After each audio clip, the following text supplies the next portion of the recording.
In an era when U.S. publishers are fighting tooth and nail for survival, a new global report offers something rare, a roadmap rooted in first principles, not fads. Robert Whitehead, lead of the Digital Platform Initiative at the International News Media Association, INMA, has been studying what separates news companies that thrive from those that stumble. Robert's work isn't just academic. He spent decades as an operator and an investor in media business. He brings both global perspective and pragmatic urgency. His new report, Basic Principles for News Media, distills lessons that cut across markets from sustaining reader revenue to rebuilding trust in a digital world. Robert, I had 10 minutes to prep for your appearance on my show. How did I do writing that opening? Does that kind of distill it a little bit and get us all teased up? I think that's pretty good. Are you sure AI didn't write that for you? It helped a little. Because that was pretty sharp. Stick around. Robert and I actually were just discussing. We've met in the past when Earl Wilkinson brought me over to an INMA conference in Australia. And you come to us where? I just have to put you in some location. Where are you at this moment, sir? I am, this summer I'm based in Berlin, or autumn, fall as it now is, but INMA has a big innovation week happening here in Dublin. So we are unpacking the lessons from the leading players here in terms of who's innovating that we should take note of. Well, you're going to be interviewed from Nashville, Tennessee, where I reside. So after the break, Robert Whitehead pulls no punches. He'll tell us why too many publishers are chasing shiny objects, what U.S. newsrooms can learn from global peers, and the single principle he believes every local publisher must embrace right now to survive. I'm teeing it up that way, Robert. Stick around. We'll be back. Hello, my name is Walter Hussman. Our family has been in the news business for over 100 years. Journalism includes two parts: reporting the news and providing opinions. But in recent years, there's been too much opinion appearing in news reporting. This has eroded public trust in news reporting to the lowest level of any U.S. institution. To address this, we started a nonprofit, the Center for Integrity in News Reporting. The Center for Integrity in News Reporting, CFINR, is on a mission to rebuild public trust in journalism, one newsroom and one classroom at a time. We champion the effort to have news organizations and journalism schools create and prominently display their own clear, concise statements of core journalistic values.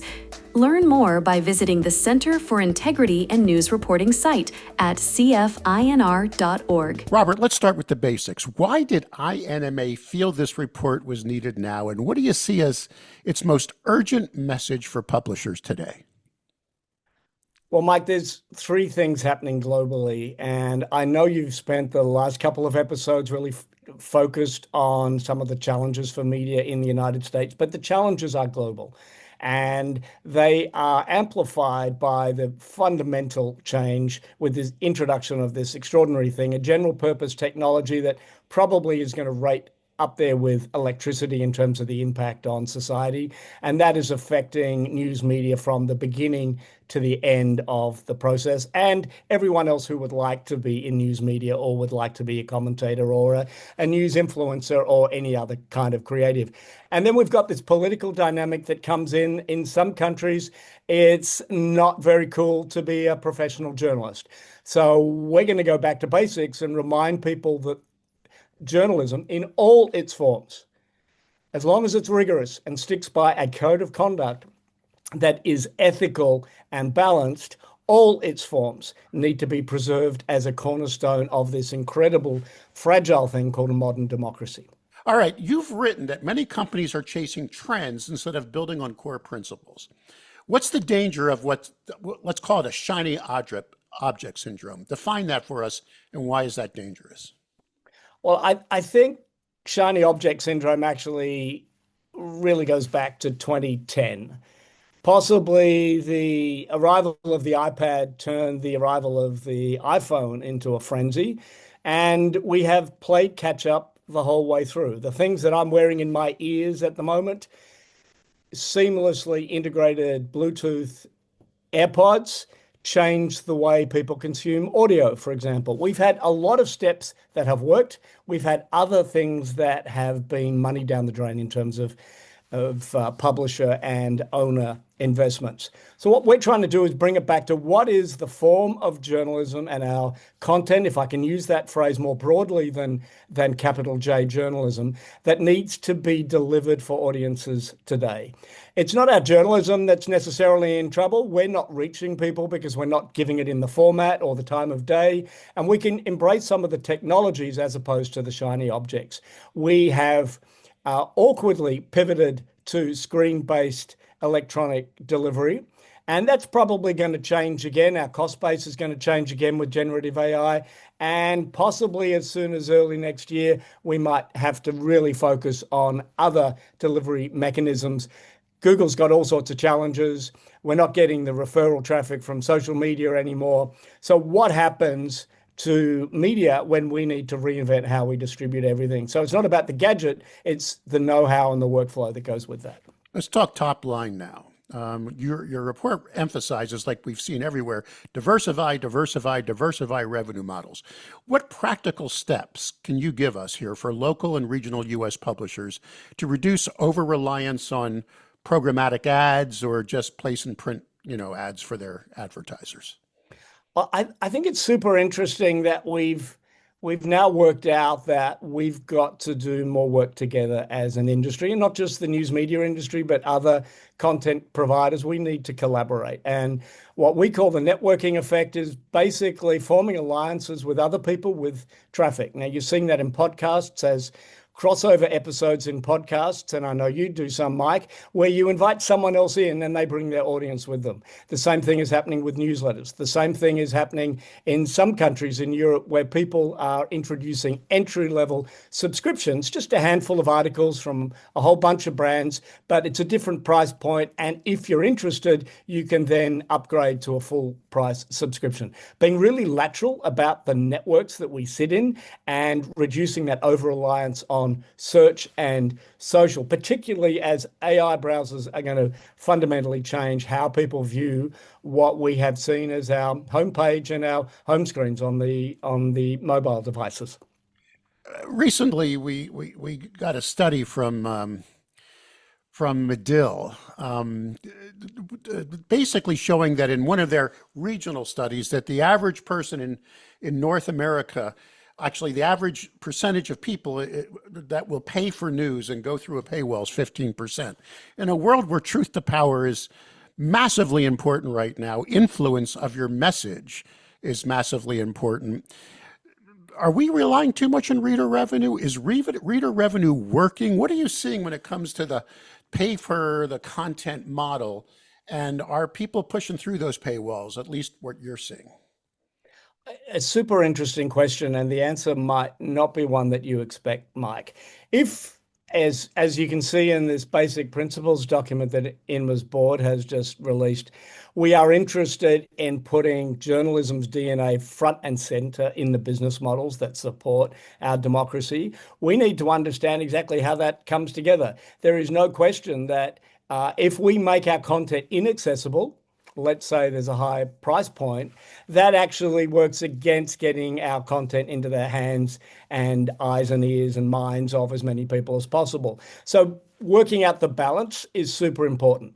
Having said that, Mike, there are plenty of countries, and I'm surrounded by them here in Europe, that have very high direct traffic. They have very high willingness to pay for digital news. They have very high trust in media institutions and also government institutions.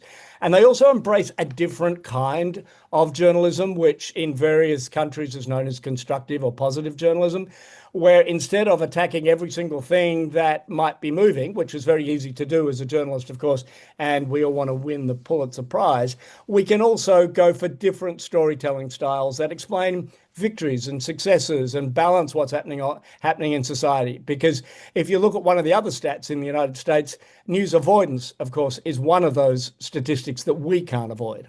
Definitely. All right. Our sponsor for this episode is the Center for Integrity in News Reporting.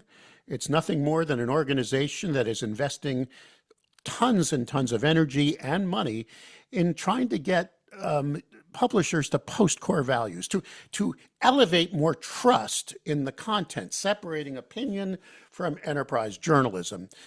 The report underscores that trust is an economic asset.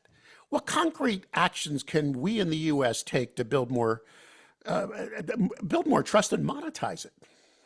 Well, part of the thing is when you've got, I'm just going to pick a number, 50% of your population that somehow is absorbing that you might actually not be operating in their best interest, that somehow you might be an enemy of the democratic process.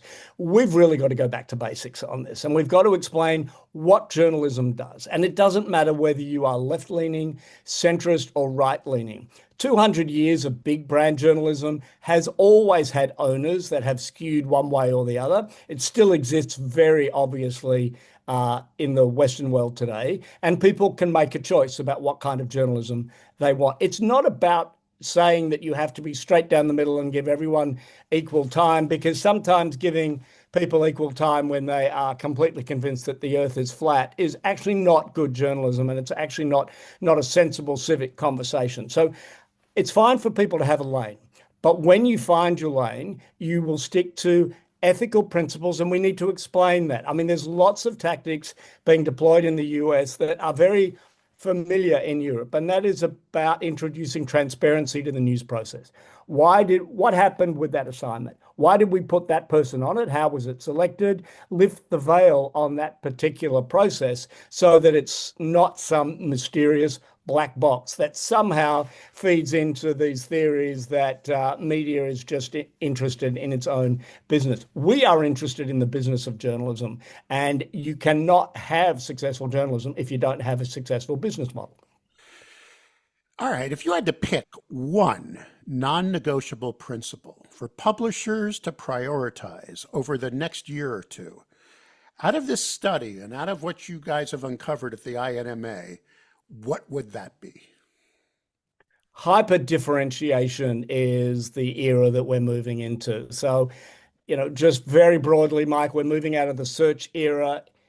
AI is giving us the answers era.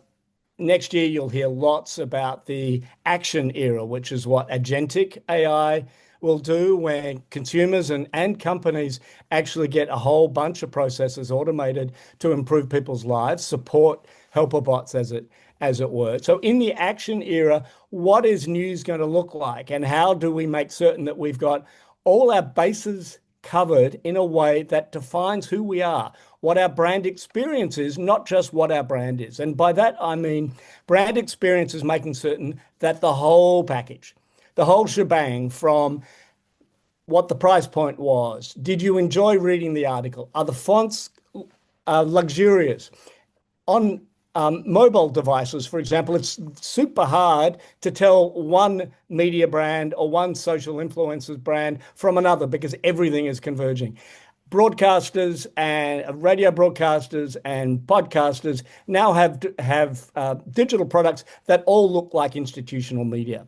And you've got to stand out. So one of the things is making certain that people understand why our journalism is special, why it's worth paying for, and using every AI trick that we can to make certain that our journalism goes deeper, answers questions constructively, and let's get out of this mindset. I know we've heard it for 30 years. We can't just be in the Pulitzer Prize winning game. That is part of what we do, but we also need to enrich people's lives.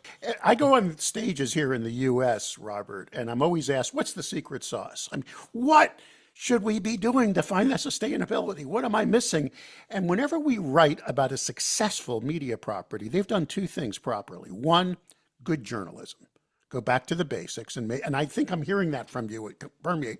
Two, make sure you're branding. Consider yourself a brand. What are you doing to ensure that your readers, your advertisers, your community know your value?